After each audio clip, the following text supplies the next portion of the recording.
রোগীরা প্রশ্ন আছে হাঁটু ব্যথা হলো, আমার করণীয় কি? আপনার করণীয় আসলে অনেক লম্বা।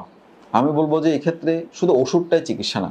একটা হাঁটু ব্যথার রোগী বা যাদের দীর্ঘমেয়াদী হাঁটুতে ব্যথা, সেটার ব্যথার কারণটা নির্ণয় প্রথম জরুরি।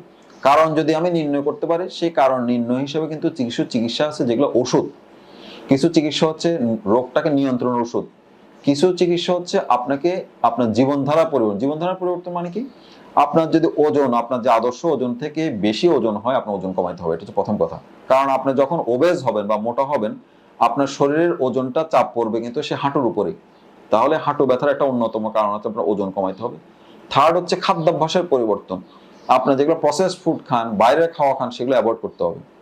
নিয়মিত কিছু হাঁটুর ব্যায়াম করা, যে ব্যায়ামটা আপনার জন্য খুব ইম্পর্টেন্ট, সেটা আপনার বিশেষজ্ঞ চিকিৎসক বা আপনার যে ডাক্তার উনি আপনাকে বুঝিয়ে দিবেন, সেই ব্যায়ামগুলো আপনার করতে হবে। আরেকটা জিনিস ইম্পর্টেন্ট, সেটা হচ্ছে কখনো কখনো কিছু কিছু ব্যথার রোগীদেরকে আমরা স্টিক ব্যবহার করতে বলি, লাঠি ব্যবহার করতে বলি বা ওয়াকার ব্যবহার করতে বলি, ওনার রোগের ধরন বুঝে।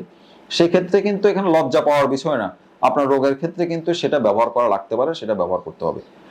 আর হাঁটু ব্যথার ক্ষেত্রে যেটা ইম্পর্টেন্ট, যে লাইফস্টাইল মডিফিকেশন, মানে কখনো কখনো আমরা কোনো কোনো রোগীকে বলি যে আপনি নিচু জায়গায় বসবেন না, আপনি হাই কমোড ব্যবহার করবেন, আপনি মানে নিচের যেগুলা মোড়া বা এইসব জায়গায় বসবেন না, চেয়ার ব্যবহার করবেন।